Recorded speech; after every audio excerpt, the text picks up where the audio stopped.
Shalom. Selamat pagi Bapak Ibu Saudara yang terkasih dalam Tuhan Yesus Kristus. Atas nama Majelis Jemaat, kami mengucapkan selamat datang, selamat berbakti kepada Tuhan. Apabila di antara Bapak Ibu Saudara ada yang baru pertama kali berbakti di GKI Blora ini, kami mohon untuk berdiri sejenak agar jemaat bisa mengenalnya.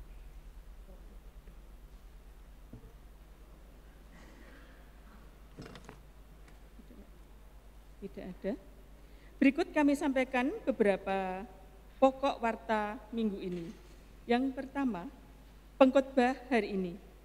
Yang melayani firman Tuhan dalam kebaktian pada hari ini, Minggu 12 Maret 2023, di kebaktian umum 1 dan umum 2 adalah Pendeta Vania Natasha. Dimohon jemaat mendukungnya di dalam doa.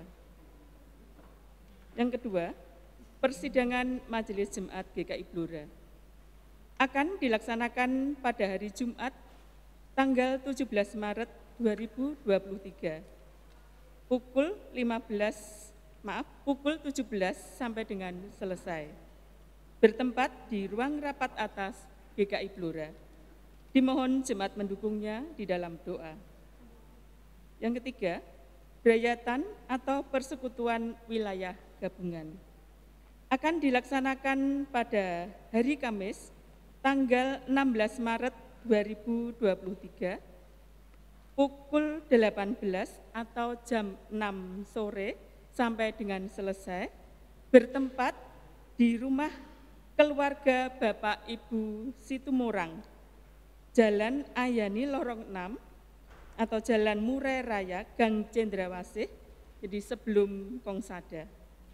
Dimohon kehadiran jemaat dalam persekutuan ini, serta mendukungnya di dalam doa. Demikian pokok warta minggu ini. Warta selengkapnya dapat dibaca dalam warta jemaat yang disediakan di pintu depan gedung gereja setelah kebaktian ini selesai. Selamat beribadah. Bapak, Ibu, dan Saudara, marilah kita lanjutkan ibadah kita dengan memasuki saat teduh.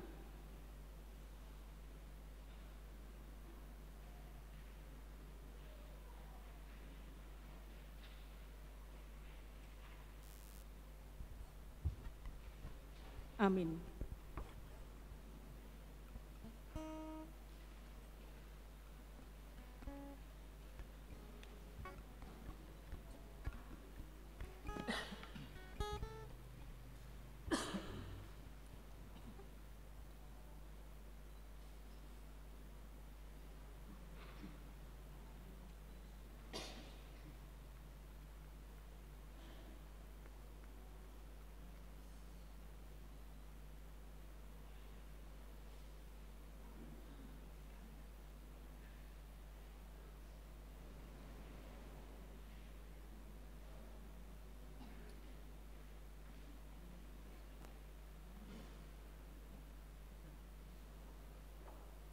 Mazmur 42 ayat 2 sampai dengan 3 mengatakan, seperti rusa yang merindukan sungai yang berair, demikianlah jiwaku merindukan Engkau, ya Allah.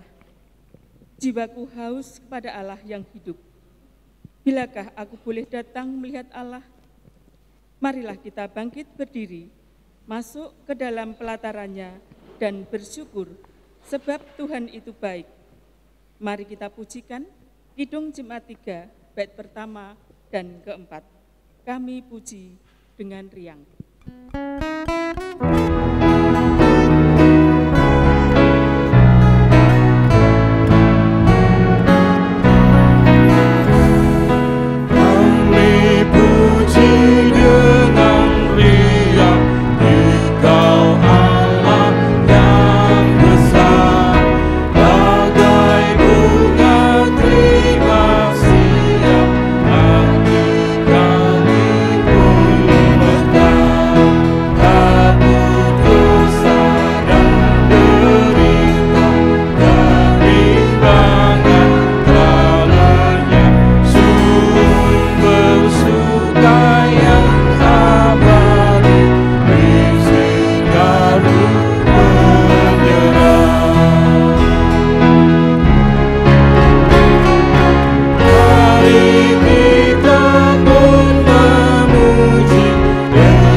bersama menguduskan kebaktian kita dengan satu pengakuan bahwa pertolongan kita adalah dalam nama Tuhan yang menjadikan langit dan bumi. Amin. Kasih karunia dan damai sejahtera dari Allah Bapa kita dan dari Tuhan Yesus Kristus menyertai saudara sekalian. Dan menyertai saudara juga.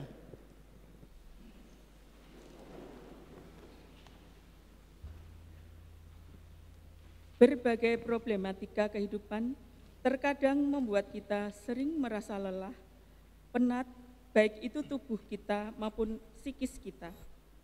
Dalam keadaan seperti ini, kita membutuhkan sumber daya spiritual yang mampu menyegarkan dan mengubah diri kita.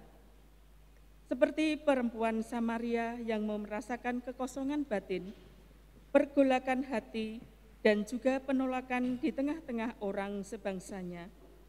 Namun, ketika perempuan itu bertemu dengan Yesus, ia dipulihkan dan disegarkan kembali oleh air kehidupan yang Yesus berikan kepadanya, yaitu anugerah pengampunan dosa dari Tuhan. Ia tidak hanya dipulihkan kehidupannya, tetapi juga dipulihkan hubungannya dengan orang lain, serta bisa menjadi berkat bagi orang lain.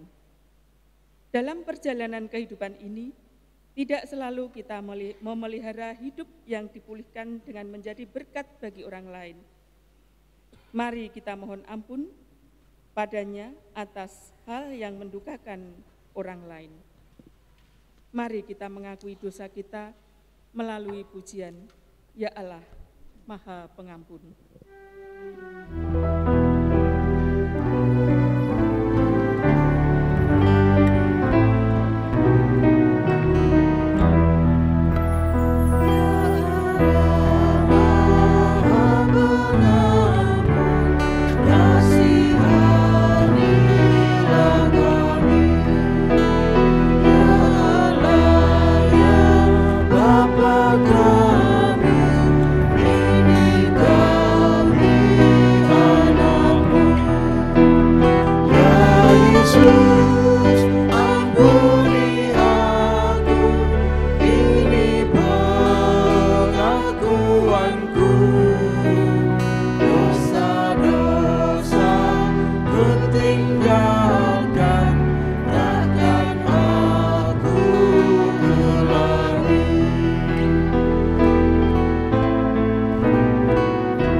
Ya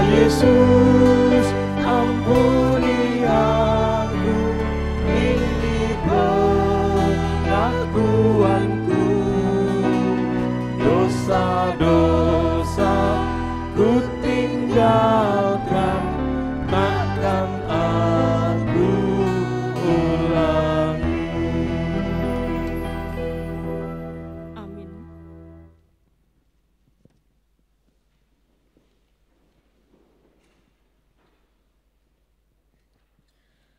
Kepada setiap orang yang telah mengaku dosa, dengarlah berita anugerah yang dibacakan dari Yohanes pasal 4 ayat yang ke-10. Jawab Yesus kepadanya, "Jikalau engkau tahu tentang karunia Allah dan siapakah Dia yang berkata kepadamu, 'Berilah aku minum,' niscaya engkau telah meminta kepadanya dan Ia telah memberikan kepadamu air hidup." Kiranya ini menjadi satu hal yang mengingatkan kita bahwa di dalam Yesus Kristus kita mendapatkan air hidup yang sejati. Demikianlah berita anugerah dari Tuhan. Syukur kepada Allah. Salam damai.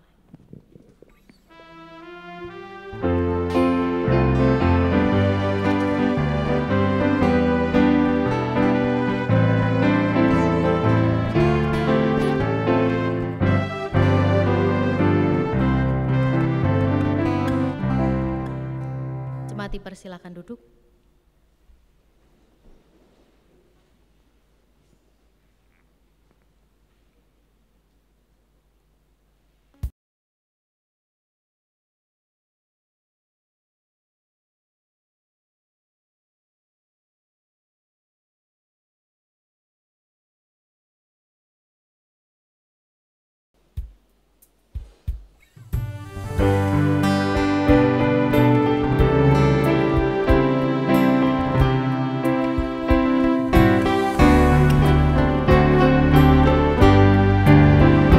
Seperti wanita di pinggir sumur, betapa haus jiwaku. Ku mendengar Yesus berkata, "Minumlah air hidup yang kekal." Ya Tuhanku, beri aku minum dan puaskan haus jiwaku. Beriku makan hingga jiwaku kenyang. Ya Tuhan, baharui diriku.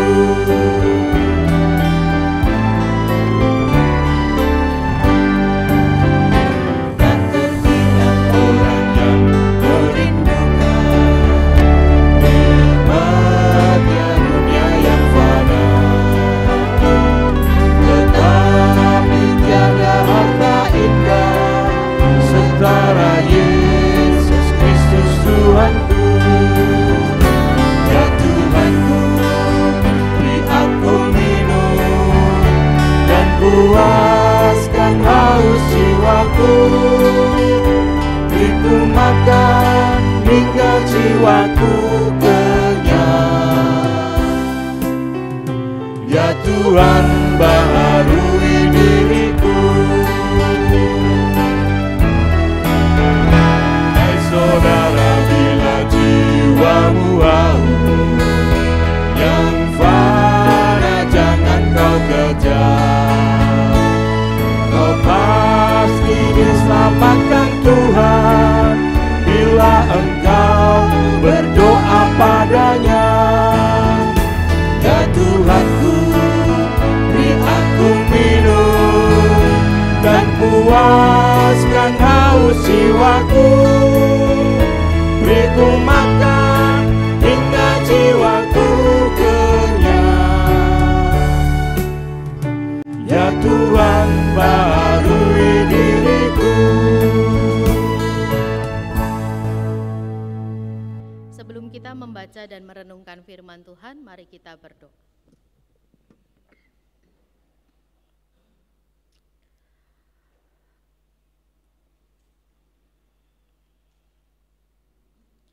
Bapa yang baik, kami datang dengan segala kerinduan kami untuk datang kepada Tuhan. Dan pada saat ini ketika kami datang kepada Tuhan, Maka izinkanlah kami untuk mengalami lagi dan lagi setiap anugerah Tuhan, kebaikan Tuhan yang tiada putusnya dalam kehidupan kami. Dan biarlah ketika kami membaca kebenaran firman Tuhan, kami bersama-sama merenungkannya, kami bukan hanya sekedar diajak untuk mendapatkan pengetahuan, tetapi kami boleh beroleh kekuatan dan penghiburan dan juga pengharapan di dalam Tuhan Yesus Kristus yang senantiasa menyegarkan kehidupan kami, yang senantiasa membaharui diri kami. Terima kasih Tuhan, hanya di dalam Kristus Yesus Tuhan dan Juru Selamat kami dan firman yang hidup kami berdoa. Amin.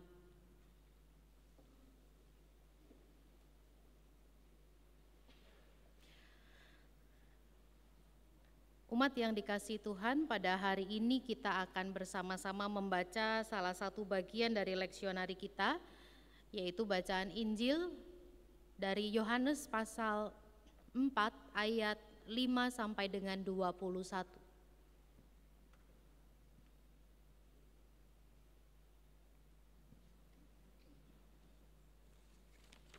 Injil Yohanes pasal 4 ayat 5 sampai dengan 21.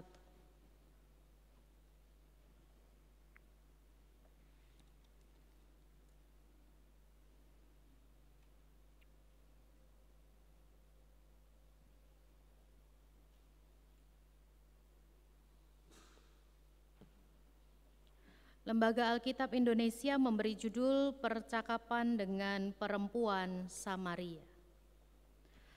Maka sampailah ia ke sebuah kota di Samaria yang bernama Sikar, dekat tanah yang diberikan Yakub dahulu kepada anaknya Yusuf. Di situ terdapat sumur Yakub. Yesus sangat letih oleh perjalanan, karena itu ia duduk di pinggir sumur itu. Hari kira-kira pukul 12. Maka datanglah seorang perempuan Samaria hendak menimba air. Kata Yesus kepadanya, "Berilah aku minum." Sebab murid-muridnya telah pergi ke kota membeli makanan. Maka kata perempuan Samaria itu kepadanya, "Masakan engkau seorang Yahudi meminta minum kepadaku seorang Samaria?" Sebab orang Yahudi tidak bergaul dengan orang Samaria. Jawab Yesus kepadanya, "Jikalau engkau tahu tentang karunia Allah dan siapakah dia yang berkata kepadamu, 'Berilah aku minum,' niscaya engkau telah meminta kepadanya dan ia telah memberikan kepadamu air hidup." Kata perempuan itu kepadanya, "Tuhan, engkau tidak punya timba dan sumur ini amat dalam. Dari manakah engkau memperoleh air hidup itu? Adakah engkau lebih besar daripada bapa kami Yakub yang memberikan sumur ini kepada kami dan yang telah minum sendiri dari dalamnya, ia serta anak-anaknya dan ternaknya?" Jawab Yesus kepadanya, "Barang siapa minum air ini, ia akan haus lagi. Tetapi barang siapa minum air yang akan kuberikan kepadanya, ia tidak akan haus untuk selama-lamanya. Sebaliknya, air yang akan kuberikan kepadanya akan menjadi mata air di dalam dirinya, yang terus-menerus memancar sampai kepada hidup yang kekal." Kata perempuan itu kepadanya, "Tuhan, berikanlah aku air itu, supaya aku tidak haus dan tidak usah datang lagi ke sini untuk menimba air." Kata Yesus kepadanya, "Pergilah, panggillah suamimu dan datang ke sini." Kata perempuan itu, "Aku tidak mempunyai suami." Kata Yesus kepadanya, "Tepat katamu, bahwa engkau tidak mempunyai suami. Sebab engkau sudah mempunyai 5 suami, dan yang ada sekarang padamu bukanlah suamimu. Dalam hal ini engkau berkata benar." Kata perempuan itu kepadanya, "Tuhan, nyata sekarang padaku bahwa engkau seorang nabi. Nenek moyang kami menyembah di atas gunung ini, tetapi kamu katakan bahwa Yerusalemlah tempat orang menyembah. Kata Yesus kepadanya, percayalah kepadaku hai perempuan, saatnya akan tiba bahwa kamu akan menyembah Bapa bukan di gunung ini dan bukan juga di Yerusalem. Demikianlah pembacaan firman Tuhan. Berbahagialah setiap orang yang senantiasa membaca Injil dan kebenarannya, dan berbahagialah setiap orang yang memeliharanya hari lepas hari. Hosiana.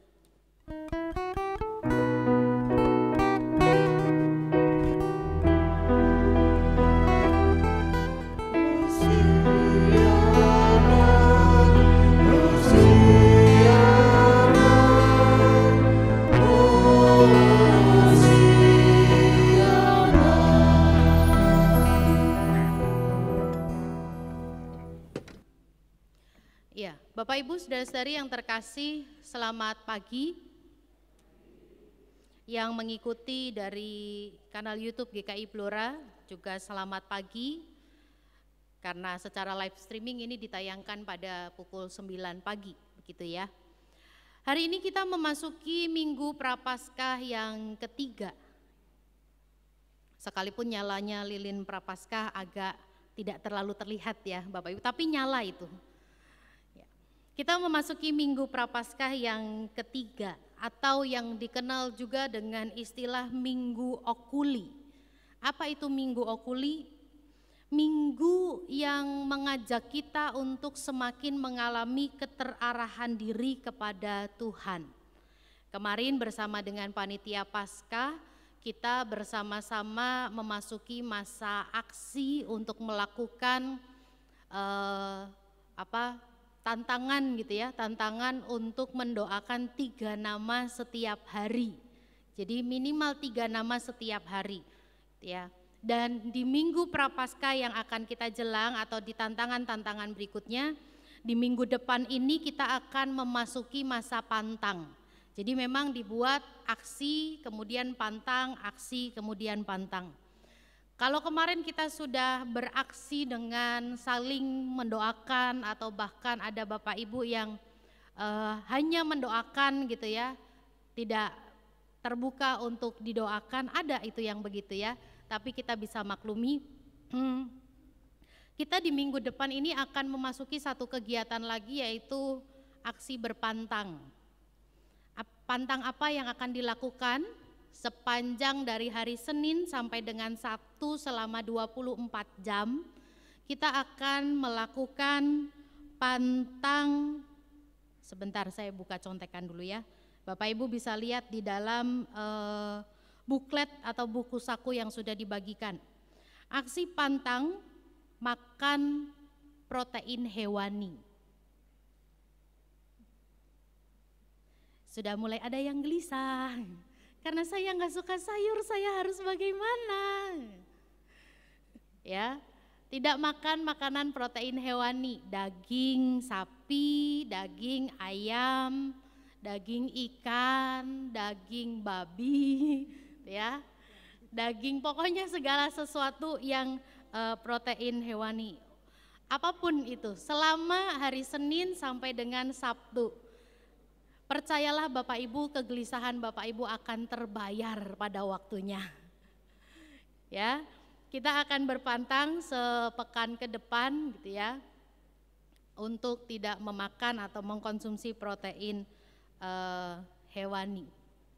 Nah, di Minggu Prapaskah ini ketika kita diingatkan memasuki Minggu Okuli atau Minggu keterarahan diri kepada Tuhan, kita juga akan diajak untuk berefleksi dari satu bagian firman Tuhan yang menolong kita untuk boleh bersama-sama memahami tema disegarkan air kehidupan. Ngomong-ngomong soal air, Bapak Ibu, saudara-saudari yang terkasih, tahukah saudara, tahukah Anda ya, bahwa 80% tubuh kita itu terdiri dari air. Ini menurut beberapa pengetahuan yang saya coba googling dari internet. Tubuh kita ini 80% terdiri dari air. Bahkan sel-sel dalam tubuh gitu ya, sel-sel dalam tubuh komponen utamanya itu 70-85% adalah air. Jadi bisa dibayangkan apa yang terjadi apabila tubuh kita kurang cairan atau kekurangan air. Apa yang akan terjadi Bapak Ibu? Ya mungkin ada yang menjawab badan kita akan terasa panas gitu ya, suhu tubuh meningkat. Mungkin tidak salah gitu, mungkin ada beberapa juga yang ahli dalam bidang medis ini. Kadang kalau kita badannya panas gitu ya, selalu dari zaman saya kecil sampai sekarang saya sudah melebar seperti ini Bapak Ibu, itu orang tua selalu bilang begitu badannya, banyak minum air putih, banyak minum air putih, banyak minum air putih gitu ya. Pokoknya banyak minum air supaya nanti suhunya mulai turun gitu. Saya nggak tahu itu sampai sekarang menjadi tradisi saya, ke anak saya juga begitu. Di samping memang harus konsumsi obat penurun panas. Tapi ada juga efek lainnya itu dehidrasi. Apa itu dehidrasi? Kekurangan cairan tubuh secara berlebihan. Kekurangan cairan tubuh secara berlebihan. Saya mau sharing Bapak Ibu, saya pernah mengalami satu dehidrasi yang cukup parah gitu ya, karena berujung pada heat stroke. Heat stroke itu serangan panas. Itu terjadi pada saya waktu melakukan bina kader. Nah ini sebetulnya suasana bina kader itu ketika saya pertama mendengar memang agak sedikit menyeramkan. Tetapi ketika sudah melakukan, ada kebersamaan di antara kami, ada hal-hal yang bisa kami bagikan, ada bagaimana kami bisa saling menolong, bagaimana kami bisa saling bercerita tentang hidup dan lain sebagainya, sangat menolong sekali dalam prosesnya. Jadi pada waktu itu saya lupa saya pernah ceritakan di sini atau di Berayatan atau di Persekutuan Wilayah ya. Pada waktu itu di sesi bina kader yang kedua kalau nggak salah, itu kami diminta untuk pergi ke tujuannya gereja pada waktu itu. Salah satu gereja di Sinode Wilayah Jawa Barat. Tujuannya gereja dengan membawa semua perlengkapan yang sudah di-list. Jadi ada daftarnya, baju terserah gitu, yang penting bawa baju formal, bawa baju santai, bawa baju luar dan dalam lah intinya gitu ya. Bawa perlengkapan mandi, bawa jas hujan, bawa semua dibawa. Dan kami membawa carrier atau tas gunung. Kalau nggak salah punya saya yang 60 liter. Jadi itu saya bawa gitu kan. Sebanyak itu kami masuk ke satu tempat di gereja gitu kan. Untuk melakukan ibaratnya tuh kayak sesi-sesi sebelum kami akan berangkat. Nah ternyata tantangan berikutnya adalah kami harus tinggal di dalam hutan. Dengan syarat hanya boleh membawa satu set pakaian. Terus buat apa disuruh bawa yang banyak-banyak kemarin gitu ya, sempat mikir begitu. Satu set pakaian kami harus bawa. Ya set luar dalam lengkap gitu lah. Tapi nggak boleh bawa uang, dompet, kartu identitas gitu ya. Karena semua akan ditolong oleh kakak-kakak pembina dan juga tim medis yang ada.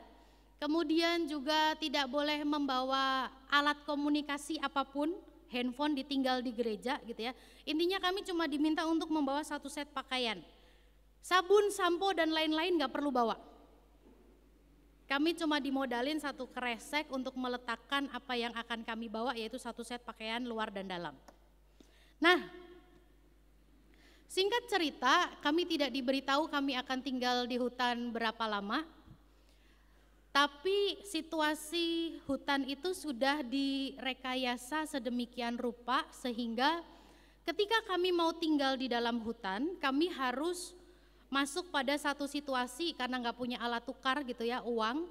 Panitia membuat uang-uangan yang itu nantinya dipakai untuk belanja di satu tempat yang memang dikuasai oleh kakak pembina dan panitia gitu ya.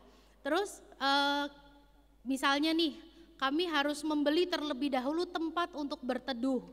Jadi kami harus beli tanah dulu, seperti gereja kita sekarang lagi beli tanah ya Bapak Ibu ya. lagi mencoba mengumpulkan dana, Bapak Ibu bisa cek QRIS yang ada di depan Bapak Ibu. Kalau Bapak Ibu berbeban, silahkan men-scan barcode-nya, kemudian bisa berpartisipasi, sedikit iklan gitu ya. Balik lagi ke cerita, harus beli tanah, harus beli tenda, harus beli segala macam perkakasnya untuk bisa kami tinggal. Jadi sendok itu ya dihargain berapa nominalnya, kemudian makanan, kompor, kalau kami mau masak harus beli gitu kan. Semua dihargain dan harganya bisa tiba-tiba harga normal gitu ya, kalau lagi berbaik hati. Pasar bisa tiba-tiba dibuka jam 12 malam dengan sirine yang dibunyikan, atau kami bisa membeli di jam-jam yang pasar buka normal tapi harganya nggak normal. Contoh, air bersih 1 gayung 25.000, 1 gayung. Bapak Ibu bisa bayangkan 3 hari kami tinggal di hutan bagaimana aroma kami. Ya, 3 hari gitu ya. Jadi 1 gayung 25.000. Padahal yang lain harus dibeli dan modalnya cuma 500.000 kalau saya tidak salah mengingat. Jadi untuk beli tenda itu sudah 100.000 misalnya, untuk beli tanah atau lahan gitu. Tanah atau lahan semakin dekat dengan aula besar semakin mahal. Misalnya aula besarnya GKI Blora, lahan terdekatnya sebelah gitu ya, XFM atau SD Sion di belakang gitu ya, itu harganya mungkin bisa 200.000, 300.000 gitu. Jadi semakin sedikit uang yang bisa kita keluarkan. Alhasil kami pun, kelompok saya, tidak banyak membeli air untuk minum. Sedangkan saya adalah orang yang doyan minum Bapak Ibu. Bisa ditanya sama mama saya di rumah, kalau ada saya pulang ke Pekalongan, galon yang kalau mama sama adik saya itu seminggu mungkin gak habis-habis gitu ya, kalau ada saya datang bisa cepat habis. Saya doyan minum.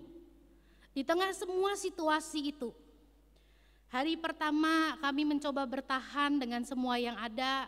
Hari kedua kami mencoba melihat sekeliling, mencoba memenuhi rasa haus kami gitu ya. Kali aja deket-deket sini itu ada entah mungkin sumber air, sungai atau apa gitu kan, supaya kita bisa masak airnya. Ternyata enggak ada. Kemudian hari ketiga kami mencoba lagi untuk cari yang lebih jauh lagi ke dalam hutan, nemu. Tapi cuma tes gitu. Ya sudahlah, karena sudah nemu kami berupaya memenuhi semua rasa haus kami. Kami punya botol aqua gitu ya, maaf sebut merek, terus buat nampung air itu.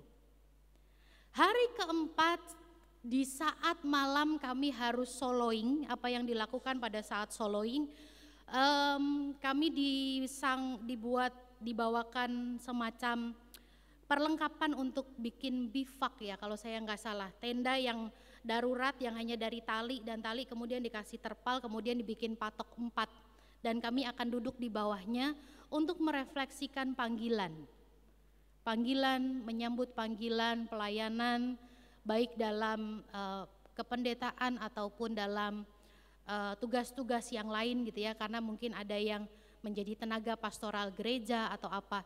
Kami diminta untuk merefleksikan itu. Pada malam itu entah karena saya terlalu nervous, entah karena saya terlalu deg-degan dengan situasi itu, badan saya panas Bapak Ibu. Memang gak panas-panas banget sih gitu ya, panas. Dan panitia berbaik hati memberikan 1 botol air mineral. Cuman mungkin karena sudah terlalu kepanasan dari kemarin-kemarin dan juga minumnya waktu itu kurang, masih agak panas. Dan tapi di hari besoknya ada aktivitas yang menyenangkan, yang bagi kami yang tidak ketemu air sedemikian banyaknya dan mahalnya gitu ya, kami diajak arung jeram. Wah seneng dong ya, masuk basah-basahan, main air, seger rasanya, ganti baju semua karena sudah seger gitu kan. Tapi setelah itu kami bersama-sama melakukan kegiatan aksi sosial, melakukan pengecatan sebuah gereja, lokasinya di pinggir pantai, mulai mengecat sekitar jam 10 atau jam 11. Giliran saya itu sekitar setengah 12, pinggir pantai, panas terik gitu ya, habis basah gitu kan. Saat itu saya senang, tidak ada gejala apapun, Tapi kemudian, sesaat kemudian ketika mulai merasa kok kayaknya tambah panas ya, agak mulai pusing gitu ya. Saya berduduk-duduk di depan teras gereja dan tanpa disadari saya sudah terbangun di satu kamar gitu ya, masih di gereja itu, di satu kamar dengan selang infus di tangan dan di kaki. Jadi digerojok infus, terus saya tanya itu kemungkinan kena heat stroke. Heat stroke itu serangan panas, jadi terlalu kepanasan sayanya gitu katanya. Tapi di situ ada tim medis dan semua terjamin dengan baik. Nah, bahaya dari rasa haus yang diabaikan itu menjadi dehidrasi, tapi ketika dehidrasi pun diabaikan, itu tadi yang terjadi pada saya. Itu kronologisnya begitu. Nah, apa yang mau saya sharingkan dari situasi ini gitu ya. Rasa haus itu sebetulnya adalah satu sinyal secara fisiologis. Satu sinyal secara fisiologis bahwa tubuh kita itu butuh air. Jadi kalau Bapak Ibu sudah mulai merasa haus, beda soal kalau lagi puasa karena itu memang dikondisikan gitu ya. Kalau dalam keseharian Bapak Ibu merasa haus, engko ae minumeh, repot dadak ke dapur, minum dan lain sebagainya gitu ya. Kalau itu terus menerus diabaikan maka bisa berujung pada dehidrasi. Pun demikian dengan kehidupan spiritual. Kehausan spiritual yang diabaikan itu menyebabkan kita masuk pada yang namanya dehidrasi spiritual. Cirinya apa? Satu, dia kering rohani. Dia kering rohani, dehidrasi spiritual. Ya mungkin ciri yang pertama ini nggak bisa terlalu teraba oleh kita gitu ya. Tapi ciri yang kedua mulai kelihatan, mengalami kekosongan batin. Jadi punya teman banyak gitu ya, malam minggu nggak pernah kesepian walaupun dia single atau jomblo gitu kan. Dia nggak pernah kesepian, malam minggu dia bisa sharing sama siapa aja, dia bisa cerita sama siapa aja, dia bisa kumpul sama komunitas mana aja, tetapi dia tidak mendapatkan sesuatu yang bisa mengisi kehidupannya. Atau bahkan mungkin media sosialnya kelunang-keluning, WhatsApp-nya masuk banyak, orang ngajak chat banyak, tapi hampa, kosong, kesepian. Ciri yang ketiga yang muncul adalah tinggal dalam perasaan gelisah yang berkepanjangan. Bukan cuman, saya mau pinjam istilahnya Pendeta Sandi yang kapan hari khotbah di tempat kita ya. Bukan cuman karena ingat sama Mbah Cici gitu ya, cicilan. Kan kita kalau ingat aduh besok cicilan harusnya deadline, udah harus tagihan, belum ada uang, malam kita nggak bisa tidur gitu kan. Kalau ini gelisahnya bisa sepanjang waktu. Mau apa-apa jauh dari damai sejahtera. Sulit untuk bisa mengalami damai sejahtera. Hidupnya isinya kemerungsung terus menerus. Seolah-olah terus berlomba dan dikejar akan sesuatu tapi dia sendiri tidak bisa merasakan dalam tanda petik kepuasan. Dan kalau kita lihat dalam situasi ini, sesungguhnya situasi itulah yang terjadi pada perempuan Samaria dalam bacaan Injil pada hari ini. Rasa haus yang terabaikan. Kita nggak mendapat cerita secara utuh kayak misalnya perempuan Samaria ini punya inner child yang memang membawa dia sampai harus mendapatkan kasih sayang yang berlebih, mendapatkan perhatian yang berlebih misalnya gitu ya. Karena apapun yang terjadi pada masa kecil itu selalu akan berdampak pada situasi orang itu dalam masa pertumbuhan dewasanya. Itu salah satu ilmu parenting yang saya tahu. Nah, mungkin aja perempuan ini itu punya haus kasih sayang yang berlebih. Tadi dijelaskan dia sudah punya 5 suami, bahkan yang sekarang yang bersama-sama dengan dia bukan suaminya. Dia nggak mendapatkan kasih sayang dari si A. Kalau kita sudah ngomong kasih sayang, konteksnya bukan hanya sekedar hubungan seksual ya Bapak Ibu dan juga semua saudara-saudara yang terjadi. Karena hidup pernikahan bukan hanya bicara soal kehidupan seks. Tapi bagaimana seorang pribadi dihargai, bagaimana seorang pribadi dipandang, bagaimana seorang pribadi merasa dikasihi dalam relasi yang dijalin. Itu yang bisa membuat seseorang terus mengalami haus kasih sayang, haus perhatian. Nah ini bahaya nih ya, anak-anak sekarang kadang orang tua main gampangnya, mungkin dia sebetulnya lagi butuh perhatian gitu kan, tapi kita demi gampangnya ya udahlah kamu main tab aja gitu ya, kamu nonton ini aja, jadi momongannya Mbak Yu, Mbak YouTube. Anteng pasti di depan Mbak Yu gitu kan, gampang nyuapin anak di depan Mbak Yu, gampang banget karena mereka akan fokus ke sana. Kita tinggal bilang gitu kan, angap, tapi kosong, tidak ada relasi. Nah mungkin faktor-faktor itu pernah terjadi pada perempuan Samaria ini, sehingga ketika dewasa dia mengalami kekosongan yang luar biasa, rasa haus yang luar biasa yang tidak pernah diisi dengan sesuatu yang benar, sesuatu yang pas, sesuatu yang bisa menyegarkan dia. Dia tidak mendapatkan sesuatu yang dia butuhkan. Dikatakan tadi sampai punya 5 suami dan sekarang yang bersama-sama dengan dia bukan suaminya. Artinya apa? Dia sudah sampai pada situasi kering rohani. Peduli amat mau tradisi bilang apa? Peduli amat mau aturan Taurat bilang apa? Peduli amat Tuhan gak suka atau suka? Karena aku punya kebutuhan yang aku tidak bisa penuhi. Terakhir kalau bisa dibilang yang sekarang bersama dengan dia bukan suaminya, entah apapun itu situasinya. Dalam tanda petik mungkin selingkuhan, simpanan, kita nggak tahu. Yang jelas yang dia lakukan dalam konteks itu tidak melakukan sesuatu yang benar, yang seturut dengan aturan yang ada.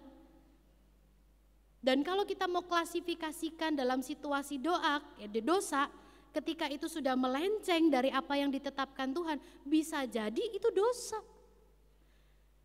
Dan apa pandangan masyarakat secara luas pada orang yang berdosa? Apa saudara-saudara? Tuh loh, iku perempuan sing kemarin, yo poliandri, bojone 5. Oh iya bojone 5, iya bojone 5, masuk kowe ra roh. Dirasani toh, ya kan? Mungkin pada waktu itu bersyukurnya waktu itu nggak ada seperti media sosial sekarang gitu ya. Mungkin dia bisa langsung viral, terus ketemu dengan netizen yang katanya julid gitu kan, orang-orang yang nyinyir gitu kan. Kita nggak tahu. Tapi begitu ada pribadi yang berdosa, dia pasti akan diperlakukan seperti itu. Bojone lo 5, lah sing lanangnya saiki bojone apa ora? Ya ora ngerti. Jejal takoki, "Emoh aku cedak-cedak ambek wong ngono." Ngondak aku melu ketularan. Iya ta?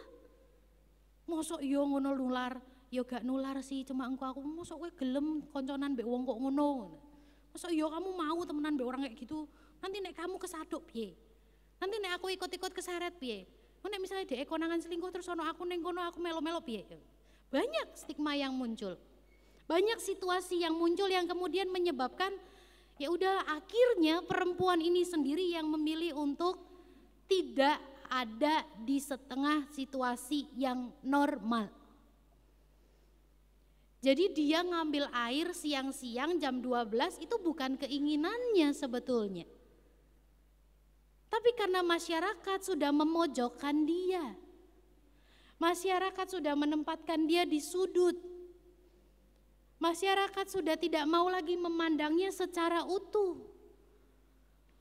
Di satu sisi dia sedang mencari bagaimana dia mencukupkan segala kehausan dan dehidrasi rohani.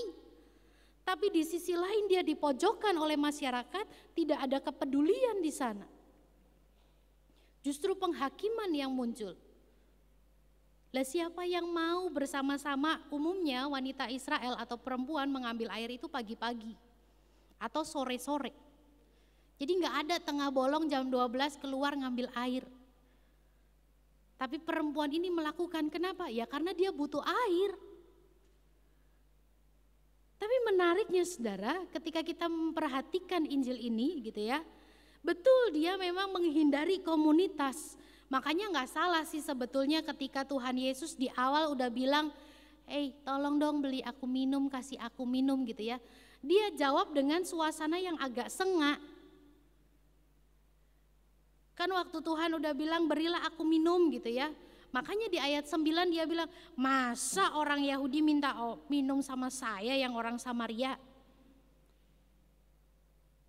Ya itu jawaban yang akan keluar, ibarat kata orang kalau sudah di pojokan dia akan membangun benteng. Dia mencoba untuk membela dirinya, gambar dirinya. Tetapi dia punya kebutuhan yang belum dijawab, dia punya situasi yang ditolak. Tapi Tuhan Yesus mau loh memulai komunikasi dengan perempuan ini. Tuhan Yesus bilang, berilah aku minum. Maka kemudian di sana dikatakan, masakan engkau seorang Yahudi minta minum sama aku sama orang Samaria? Tapi kemudian ayat berikutnya Tuhan Yesus bilang, jikalau kamu tahu tentang karunia Allah dan siapa dia yang berkata kepadamu berilah aku minum, niscaya engkau telah meminta kepadanya dan ia telah memberikan kepadamu air hidup. Ibarat kata kalau kamu tahu kamu sekarang lagi ngomong sama siapa, kamu gak akan lagi mencari air di sini, kamu akan mendapatkan air hidup. Dan kamu sudah menerimanya kalau kamu tahu siapa saya. Tapi lagi-lagi orang kayak begitu kan yang gak bisa langsung diajak ngobrol sekali langsung iya oke gitu ya. Tetap ada situasi tidak bisa langsung percaya. Makanya dia bilang, ya Tuhan kan gak punya timba, sumur ini dalam loh, mau pakai apa ngasih air hidup? Dia masih belum paham dengan situasi itu. Makanya kemudian Tuhan Yesus jelaskan lagi dengan jelas, barang siapa minum air ini dia akan haus lagi. Ayat 14, barang siapa minum air yang kuberikan, ia tidak akan haus untuk selama-lamanya. Ia tidak akan haus untuk selama-lamanya, bahkan air yang diberikan Tuhan akan berubah menjadi mata air di dalam diri orang itu. Jadi kebutuhan dia yang selama ini dia cari dijawab oleh Tuhan Yesus.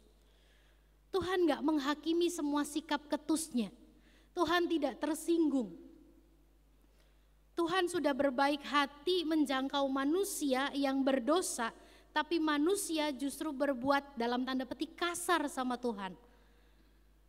Berbuat yang tidak sebaiknya, tidak seharusnya sama Tuhan. Tuhan tidak tersinggung. Tuhan malah justru semakin membuka dirinya dengan mengatakan, aku akan memberikan kepadamu yang kamu butuhkan. Bahkan bukan cuma sekedar mencukupkan hari ini, tapi sampai pada kekekalan. Ya memang agak sanksi sih ya ketika harus dapat situasi ini, tapi menarik sekali ketika perempuan ini sudah membuka dirinya pada Tuhan. Dia berkata, berikanlah aku air itu, supaya aku tidak haus dan tidak usah datang lagi ke sini untuk menimba air. Jawaban ini sebetulnya jawaban yang responsif atas apa yang Tuhan minta. Tapi motivasinya masih salah. Nah kok bisa salah? Ya salah. Karena dia minta air yang dikasih sama Tuhan cuman sekedar supaya dia gak datang lagi menimba air di sini. Artinya apa? Dia mau lari, dia gak mau lagi ke sumur ini, dia gak mau lagi berhadapan dengan nyinyiran masyarakat, dia gak mau lagi mengalami perubahan hidup yang sesungguhnya di dalam Tuhan. Dia hanya sekedar mau apa yang Tuhan kasih, tapi dia tidak mau serius dan sungguh-sungguh untuk menerima yang Tuhan kasih. Dia cuma hanya mau menikmati yang Tuhan kasih untuk menghindari resiko berjumpa dengan masyarakat yang mungkin sudah mengklasifikasikan dia sebagai orang berdosa. Dia cuma dalam tanda petik minta excuse dari Tuhan. Kasih Tuhan supaya aku gak usah kesini lagi, supaya aku gak usah repot-repot lagi.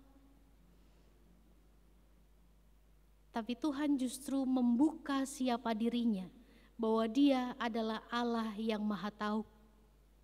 Allah yang maha mengerti siapa itu. Makanya dikatakan panggil suamimu. Tapi perempuan ini menjawab dengan terbuka. Yang ada padaku sekarang bukan suamiku. atau aku tidak mempunyai suami. Saudara, ini satu penggambaran yang luar biasa ketika kita mengalami Tuhan dalam hidup kita. Tuhan Yesus yang kita kenal adalah Tuhan yang baik. Perikop kita hari ini menolong kita untuk melihat Tuhan bukan Tuhan yang mudah tersinggung. Tuhan justru Tuhan yang dengan penuh kasih sayang dan berbelas kasih. Bahkan sebelum perempuan ini membuka diri, sebelum perempuan ini mengaku dosa, sebelum perempuan ini mengaku kesalahannya, Tuhan sudah berikan air kehidupan yang menyegarkan jiwanya. Sampai dia tertarik untuk menerimanya.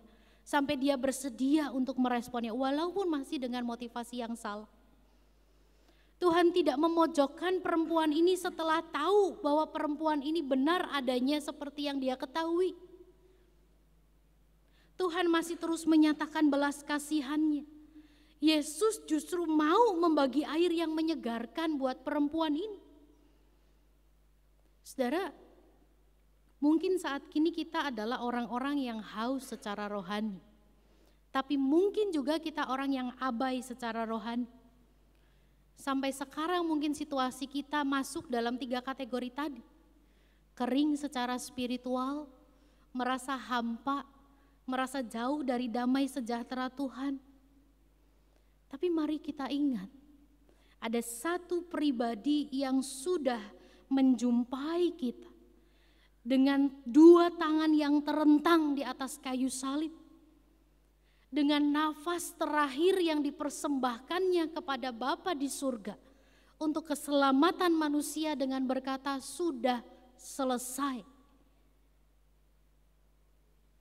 Kematiannya di kayu salib adalah pernyataan cinta yang paling agung, kasih yang paling besar yang diberikan kepada manusia berdosa, sekalipun kita belum mengaku dosa di hadapan.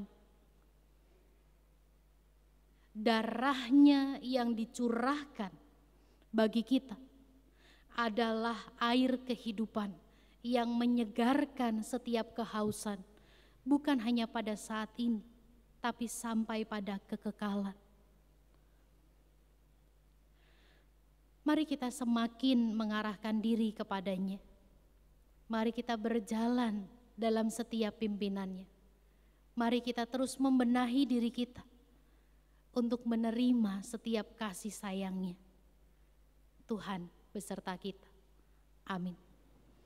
Kita akan memasuki saat hening.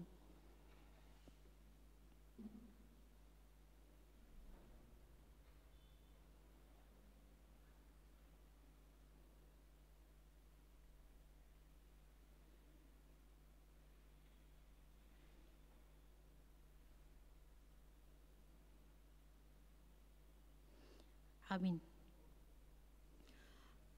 Komisi Remaja akan mempersembahkan satu lagu yang berjudul Sungguh Indah.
Umat Tuhan, mari kita mengikrarkan iman kita bersama-sama dengan mengucapkan pengakuan iman rasuli demikian.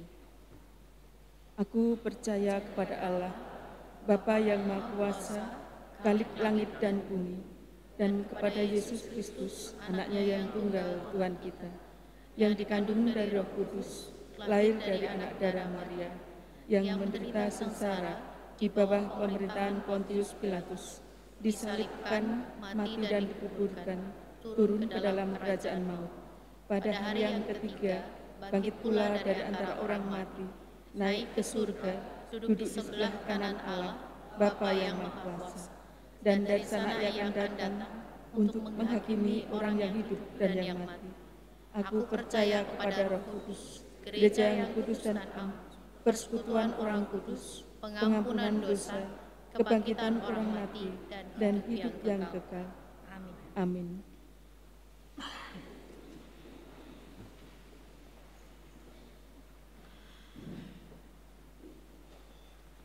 Umat yang dikasihi Tuhan, kita sekarang akan bersama-sama dalam doa syafaat. Doa syafaat ini adalah doa umat. Jadi pertama-tama saya mengajak setiap umat Tuhan untuk boleh berdoa secara pribadi, mengungkapkan segala rasa syukur dan juga pergumulannya kepada Tuhan, karena kita percaya Tuhan mendengarkan doa kita. Mari kita bersatu di dalam doa.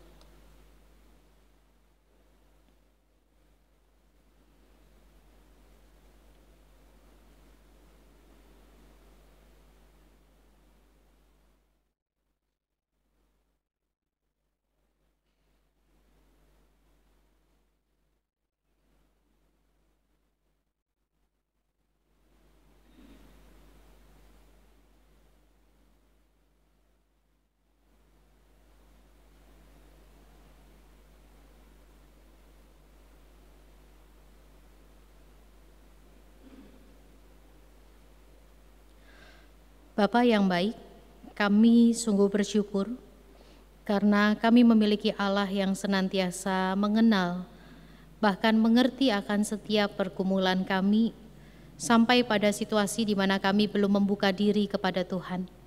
Tapi biarlah keberanian kami untuk terus datang kepada Tuhan, meminta belas kasihan dan mengucapkan rasa syukur, jauh lebih daripada apa yang telah boleh kami kerjakan selama ini. Kami semakin berani untuk datang kepada Tuhan, karena Tuhan senantiasa menyegarkan kami dengan sesuatu yang bersifat sejati dan kekal. Tuhan mengajak kami untuk meninggalkan kefanaan hidup, untuk memasuki hidup abadi bersama dengan Tuhan. Pada saat ini Tuhan, ketika kami juga akan bersatu hati sebagai persekutuan gereja Tuhan di tempat ini, kami berdoa untuk pergumulan-pergumulan gereja Tuhan.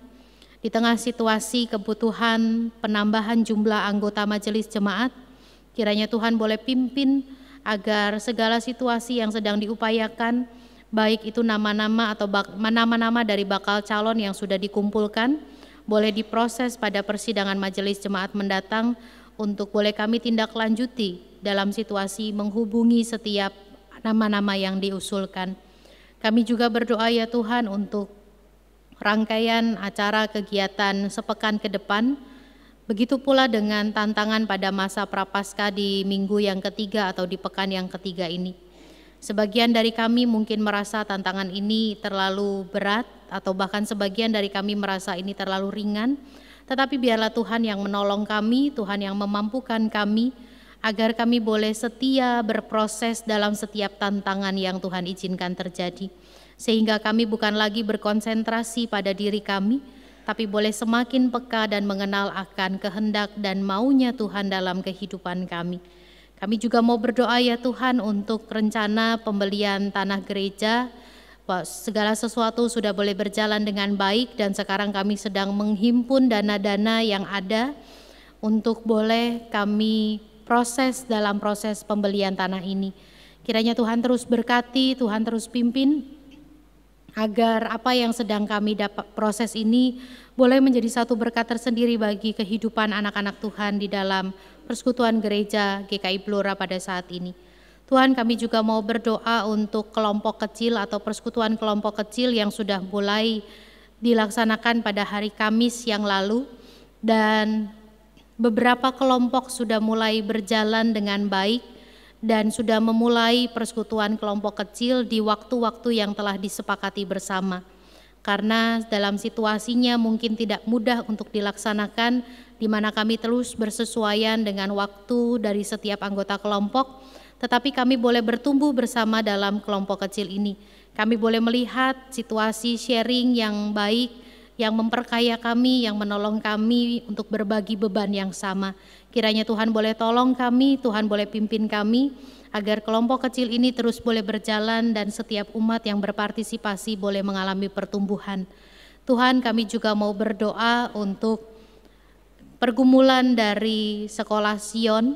Kiranya Tuhan boleh tolong agar sekolah-sekolah yang Tuhan percayakan dalam Yayasan Sion di bidang pendidikan ini boleh menjadi satu hal yang baik dan terus berkembang seturut dengan kehendak Tuhan. Rencana-rencana kerjasama yang akan dilakukan juga akan Tuhan pimpin dengan hikmat Tuhan untuk boleh memajukan dan mengedepankan Sekolah Sion yang Tuhan percayakan pada kami. Dan kalaupun Tuhan boleh berikan kebijaksanaan, hikmat, dan kesempatan lagi bagi kami untuk terus berkarya dalam Yayasan Sion, kiranya Tuhan juga boleh beri kepekaan bagi kami untuk juga boleh menjangkau bidang yang lainnya. Kiranya Tuhan pimpin, Tuhan juga boleh tolong, dan Tuhan juga boleh berikan tambahan pribadi-pribadi yang bersedia untuk menjadi bagian dari Yayasan Sion. Kiranya Tuhan boleh berkati segala rencana kerja kami semua ini. Kami juga berdoa untuk setiap anak-anak yang sedang berkonsentrasi untuk ujian sekolah di proses semester genap ini. Tuhan berkati, Tuhan pimpin dalam hikmat dan kebenaran Tuhan, dan biarlah mereka dalam mengerjakan setiap ujian sekolah boleh memiliki hati dan hidup yang takut akan Tuhan, dan segala hasil yang dikerjakan sungguh menjadi hal yang dipersembahkan dan mengharumkan nama Tuhan. Kami juga berdoa ya Tuhan untuk saudara pelayanan kami, untuk Ibu Agus Hamijaya atau Tante Vin. Kiranya Tuhan terus berkati dalam proses situasi kondisinya yang sekarang ini masih berada di rumah sakit. Tuhan juga terus pimpin anak-anak, bahkan Pak Agus yang mendampingi dengan kesehatan. Tuhan juga berikan hikmat Tuhan untuk setiap tim medis yang ada.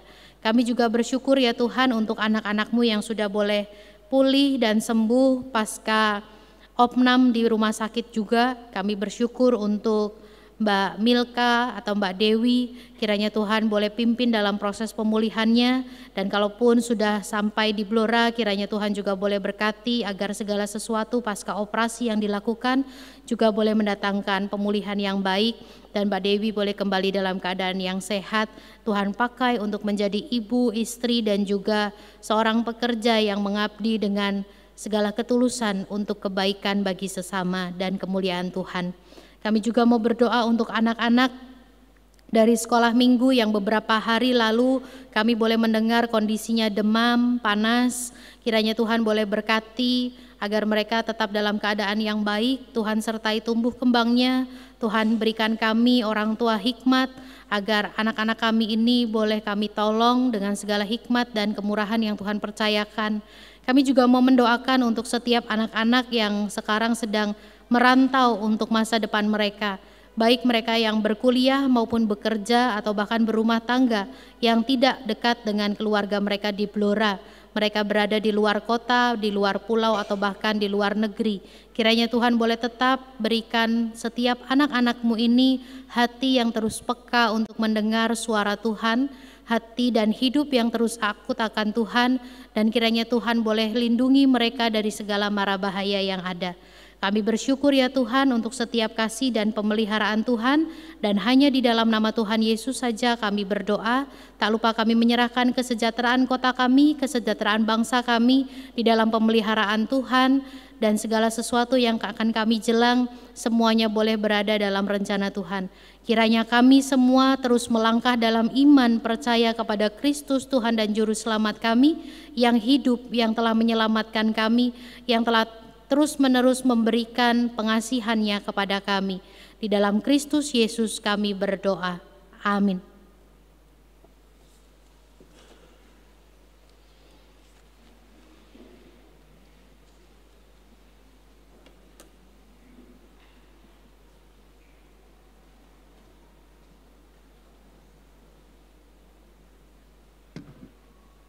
Ungkapan syukur yang kita nyatakan dalam ibadah dengan berpersembahan saat ini, kita landasi firman Tuhan sebagaimana yang dinyatakan dari 1 Tawarikh 29 ayat yang ke-14. Sebab siapakah aku ini dan siapakah bangsaku, sehingga kami mampu memberikan persembahan sukarela seperti ini?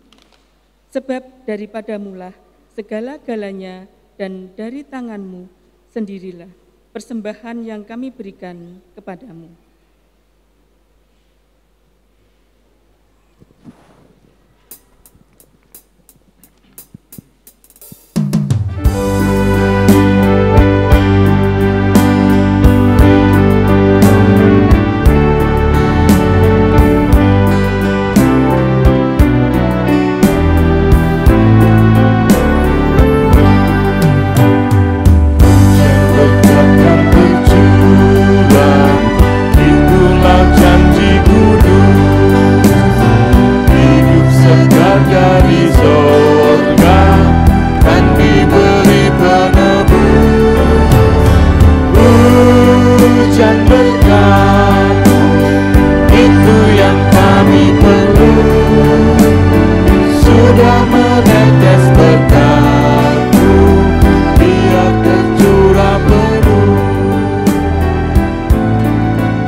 berkat, itu yang kami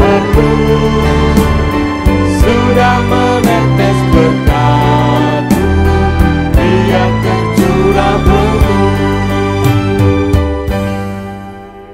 Mari kita berdoa. Tuhan, pemberi segala karunia dan berkat-berkat di dalam hidup kami. Terima kasih ya Tuhan atas segala berkat-berkat yang terus tercurah dalam kehidupan kami. Sebagai ungkapan syukur dan terima kasih kami, pada kesempatan pagi ini ya Tuhan, kami membawa persembahan kepadamu. Terimalah dan sucikan persembahan kami ya Tuhan, sehingga boleh dikelola dengan benar dan boleh digunakan hanya untuk kemuliaan nama Tuhan. Terima kasih Tuhan, inilah doa kami sebagai ungkapan syukur dan terima kasih kami. Amin.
Dikasihi Tuhan, arahkanlah hatimu kepada Tuhan. Kami mengarahkan hati kami kepada Tuhan. Jadilah saksi Kristus. Kami siap menjadi saksi bagi Kristus. Terpujilah Tuhan. Kini dan selamanya. Terimalah berkat Tuhan. Tuhan memberkati engkau dan melindungi engkau. Tuhan menyinari engkau dengan wajah-Nya dan memberi engkau kasih karunia. Tuhan menghadapkan wajah-Nya kepadamu dan memberi engkau damai sejahtera kini dan selama-lamanya. Amin.